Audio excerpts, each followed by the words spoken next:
পার্থক্য হলো প্রোটোপ্লাজমে নিউক্লিয়াস থাকে না আর সাইটোপ্লাজমে নিউক্লিয়াস থাকে না, প্রোটোপ্লাজমে নিউক্লিয়াসে কি কাঠামো থাকে। মানে সহজ কথা যদি বলো, প্রথম পার্থক্যটা সাইটোপ্লাজমের মধ্যে কি নিউক্লিয়াস থাকবে না, প্রোটোপ্লাজমের মধ্যে কি থাকবে, নিউক্লিয়াস থাকবে।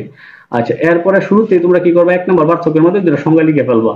ঠিক আছে, যেটা উপরে লাইনে বলছে, এই লাইনটা রিপিট হয়ে গেছে অনেকটা, যে একটি কোষ পর্দার ভিতরে বেকুল বাদে সমস্ত অংশকে কি বলা হয়, প্রোটোপ্লাজম বলা হয়। বেকুল মানে কি, কোষ গহ্বরের কথা বলা হয়েছে। একটা কোষ পর্দার ভিতরে মানে কোষ ঝিল্লির ভিতরে যদি আমরা কি করি, বেকুল মানে কি, কোষ গহ্বর বাদে সমস্ত যে অংশটা আছে সেটাকে আমরা কি বলতেছি, প্রোটোপ্লাজম বলতেছি।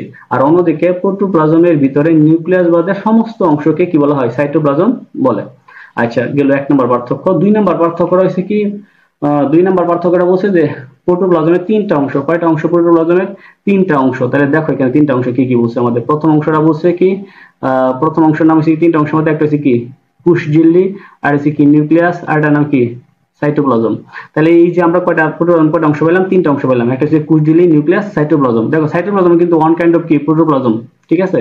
আর অন্যদিকে প্রোটোপ্লাজমের মধ্যে কয়টা অংশ পেলাম আমরা, 2টা অংশ পেলাম। একটা হচ্ছে কি সাইটোপ্লাজমিক অঙ্গাণু, আর এটা কি পাইছি আমরা, মাতৃকা। ঠিক আছে, তাহলে এই 2টা অংশ পেলাম। প্রোটোপ্লাজম অংশ কয়টা, 3টা। সাইটোপ্লাজম অংশ কয়টা, 2টা। এরপর 3 নম্বরে যাও। 3 নম্বরে যে বিষয়টা বলছে যে প্রোটোপ্লাজমে নিউক্লিয়াস থাকায় বংশগতির ধারক এবং বাহক। প্রোটোপ্লাজমের মধ্যে আমরা আগে শুরুতেই বলছি যে প্রোটোপ্লাজমের মধ্যে কি আছে, নিউক্লিয়াস আছে। যেহেতু নিউক্লিয়াস আছে সেহেতু এটা কি হবে, বংশগতির ধারক এবং কি হবে, বাহক হবে। আর অন্যদিকে আমাদের যে কথাটা বলছে যে সাইটোপ্লাজম বংশগতির ধারক এবং বাহক নয়। কেন নয়? কারণ এটার মধ্যে নিউক্লিয়াস নাই। ঠিক আছে। আচ্ছা, এরপরে আমরা যাব 4 নাম্বার বিষয়টার মধ্যে, যে প্রোটোপ্লাজম কি জীবনের আধার হিসেবে কাজ করে। জীবনের আধার, কেন জীবনের আধার বলা হয়, এই একটা প্রশ্ন পরীক্ষাতে আসে।